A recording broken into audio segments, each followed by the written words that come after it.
Hello, everyone. I'm Bianca from Levels YA. I'm so excited to be joined by Jane Godwin to talk all about her new YA release, A Walk in the Dark. Thank you for joining me, Jane. So, Thanks, Bianca. to kick us off, can you tell us what A Walk in the Dark is all about? Sure. Well, it's contemporary realistic fiction, and I would probably call it's that weird, it's I would probably call it upper middle grade. Maybe I would see the readership as being like 11 to 14-year-olds. It's set in the Otway Ranges in Victoria, and it's about an overnight hike that some kids go on, a school hike with no teachers, and they set off on this hike at night, five of them, and it's a night that none of them will ever forget. They are each challenged in their own ways by the elements, by the natural world, and also by their own demons, I suppose. So it's all set over one night, and in the forest where these kids are trying to get back to school, really, and they get lost. There's a huge storm. There's many other things that happen, and so they're challenged in all sorts of ways. Yeah, without teachers, what could go wrong? Just a walk in the Exactly. forest. Yeah, it was absolutely unlike anything I've read before because it's just so intensive. You follow these characters so closely. Um, so where did the inspiration come from? Sorry. Where did the inspiration come from?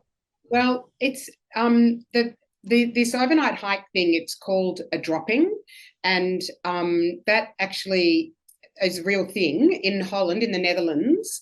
There's a sort of scouting tradition, and also they do it with school camps, apparently, where they literally take a group of kids, usually preteen, usually quite young, and drop them in the forest, and they have to find their way out. And so it really does exist. And sometimes they're blindfolded before they go into the forest or when they're driving there, so that they get disorientated. And that happens in A Walk in the Dark as well. They are blindfolded beforehand. And it's in the story. Well, I actually read an article in the New York Times about this Dutch tradition of the dropping, and I was just fascinated by it. I'd read a little bit about. I have a few Dutch relatives, and I read a little bit about sort of Dutch parenting styles and Dutch education, and it seems that the Dutch people are quite. They traditionally, I mean, this is a generalisation, but Dutch children are encouraged to solve their own problems and be quite independent. And I read a book recently I think it's called The Happiest Children in the World or something. And there was a UNICEF study done a few years ago, and it was found that the Dutch children are the happiest children in the world. So there seems to be this sort of tradition of encouraging resilience in children in the Netherlands. And so I took that idea, and in the story, the principal of the school is Dutch, and he's bringing this tradition to the school. So his idea is that the kids will, it's a little bit different from being dropped in the forest at night. They're dropped in the forest at 4 p.m. and they have to get back to school by midnight. So that was where the idea came from. It came actually from reading about this sort of tradition that they have in the Netherlands called the dropping. It's just fascinating. And you reference all the, that it came from the Dutch in the book. So I was reading it and I was like, this has to be true, but is it true? I couldn't believe it. And I don't know if I was dropped in the middle of the forest, whether I would be one of the happiest children on earth. Well, I suppose there is a certain sort of thrill in being in charge. And I try and get that across. Yes. Initially, the kids are quite, they feel quite proud of themselves that they are just there in the forest on their own, and it's up to them, and they like that responsibility. But and they like the freedom, but I suppose with the freedom does come responsibility. And the poor kids, I really do throw everything at them, don't I, Bianca? You really, They really. yes, you do. I would hope that, somewhere in the Netherlands that it wasn't quite so extreme. Well, apparently there have been a few, because I was thinking, surely, do sometimes they ever really go wrong? And there have been a few incidents where, there have been some kids have got injured. And I think in one I read Oh about a God. kid actually got hit by a car and was okay, like My didn't die. God. But And I think recently they've become a little bit more controlled, the droppings. Like sometimes now an adult will be somewhere in the vicinity. They won't help the kids, but they'll be around. And I think some Dutch people feel, oh, they're mollycoddling them now. You know, they've got to do the dropping in the proper way where they're just chucked into the forest and fend for themselves sort of thing. But I think maybe it might be a little bit more controlled in the last, I don't know, few years with helicopter parenting and things than it was, you know, maybe 10 years ago, but they still do it. Oh, it's just so fascinating. And I think in the book that you did make it this really perfect blend of it's believable, but it's also a page turner. You know, like everything that happens could happen, you know, in the most extreme ways, but it just made it so exciting. And I honestly had no idea how it was going to end or how it was going to go. I almost didn't trust you. I thought, what if they all don't make it out, you know? Well, it was a challenge, I suppose, to like you say, to make it believable, but also have all these things happen. And I suppose with fiction, that's what you're trying to do. Like it doesn't have to be the most predictable way events would occur, but it has to be believable, even if it's only just believable. So that was actually a bit of a challenge with the writing. I was thinking I need to make it believable, but pushing the boundaries a little bit, I suppose. Yeah, no, I think you did such a great job. And all those external circumstances were, you know, exciting and thrilling. But for me, it was definitely the characters that really, really shone because they're all so distinct and interesting. And I just want to say for the record that Crystal was probably my favorite. Elle a close second, but they're all so cool. Did you have all, like every single one in your head when you started to write, or did you have some and some came later? How did that work? Um, I suppose I had aspects of them in my head, but I suppose the characters develop in the drafting process as well. Um, and I always think that, well, I really always aim with my writing for that because I really believe that plot and character are completely linked. You cannot actually separate them. And I think that plot usually springs from character, from the character's motivations. So even in a story like this one, which is very plot based, I really hope that the actions do spring from the motivations of those characters. And I, yeah, Elle is, and they're not really based on any real people, but I suppose you do take aspects of people you know. Of And course. often with a character, I try and almost capture the spirit of somebody I know. And Elle is a little bit based on a friend of my daughter's, who I won't say her name, but she's incredibly accomplished. She can actually do anything, but then she also has this sort of slight vulnerability about her. So and I think, yeah, aspects of Elle came from this person. But yeah, they do develop as I go. And I often, when I'm drafting, I will stop and really think about a character, and I really try and think about the character as a whole person. And I actually often write little essays about my characters as part of the drafting process, and I will include aspects of them that will never be in the book. But my aim is to really think of them as real people, and so then hopefully I'll be able to write about them as real people. So each of them, they do have aspects of people I know, but I suppose they're also aspects of me and also my imagination.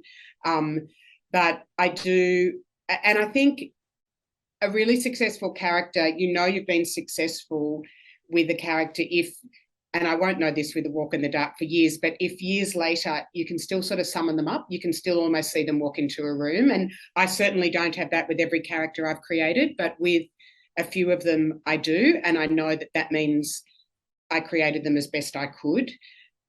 So I did work hard at the characters in this book.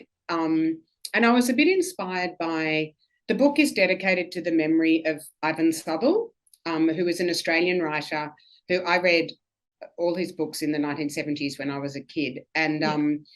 he wrote very plot-based novels. Well, I thought they were plot-based. When I read them again as an adult, I realised they weren't quite as fast-paced as I had imagined, but maybe they were fast-paced for the 70s. But his characters were uh, often kids who are a bit different, maybe, and they were often pitted against the elements of the natural world in his stories. So I think I was also inspired by his kind of storytelling.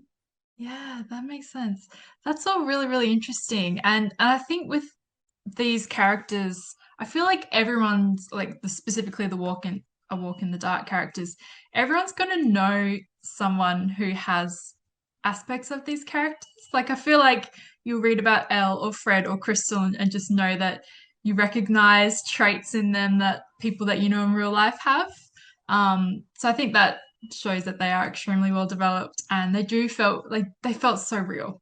Oh, Even though we thanks, only spent Bianca. like what 12, not even, no, 12 hours, less than that, with these characters Less throughout than the that. whole book. Like it was Well, so that's I amazing. really I feel so happy that you say that they feel real, because I think that's what you want with characters. You want aspects of them to be recognizable and aspects of them to feel original, and you also want their actions, even if at the time they might feel a bit baffling or you're not quite sure why they're behaving in a certain way. You want by the end for it to have almost felt inevitable and for you to think, oh, yeah, I can actually see Yes. exactly Oh my why gosh, that character yes. behaved in that way. So that's what I was really aiming for. And that's what Um, happened. Yeah, it was just incredible. Yeah, oh, that thank definitely came you. across. So I'm gonna need all your tips about creating characters. So do you create those kind of big like essay style plans for every character, or is it just specifically this book? Like, how do you normally go around creating characters? No, I do it usually for every main character Yep. anyway. And yeah, so I would write a bit of an essay on each one, and I would also, I suppose, yeah, I've got folders on each of the characters in A Walk in the Dark, um, and yeah, like I said, I will often there'll be just some aspect of someone I know that fascinates me. Or I remember um, Jonathan Franzen, the adult writer, said that he often bases characters on people that he's only met maybe fleetingly, that he doesn't know well, because if you know them really well, you can almost be a bit hamstrung by, what that person is, and you sort of are a bit stuck in that template or whatever. Mm. But if you just know them a little bit and yet they fascinate you, you can fill in the rest yourself with your imagination. And I suppose I've done that a little bit with those characters. But yeah, I think about them for a long time. And then as I'm drafting, I write those little essays. So I don't write them before I start. I sort of write them as I go. And I read this really interesting thing about characterization once. It was in a book about writing, and it said, if you get stuck in a plot, stuck in a story, you need to go back to where you felt that you were forcing the action on the character, or when you felt like a character wasn't acting authentically. And that's probably because you don't know that character well enough. So I really found that bit of advice really helpful. So sometimes in the drafting process, I will stop and I'll think about all my characters, about what they would do next, and if I don't know what they would do next, then that's a sign to me that I need to think about them more deeply. And I'm not quite sure. It's hard to articulate how I do that, Bianca. I suppose I just like go for a walk and try and really immerse myself in a different person's point of view, and put myself in their shoes, I suppose. Like Fred, for example, he's a really angry young boy Mm. whose parents are separated, he's at this sort of, they're all at that stage in their life where they're sort of moving from childhood to adolescence. I think that's just what I write about. But yeah, I mean, objectively, you could think, how do I, a 58-year-old woman whose parents never got divorced, put myself in his shoes, or, see the world through his eyes. But I suppose it's just an exercise in imagination, isn't it? And Yeah. so yeah, I sort of almost just go into a meditative state, thinking about how that character would react, and then I write. I will, after doing that, I will write a bit of it, continue with my essay on them, and they just gradually start to become real people to me.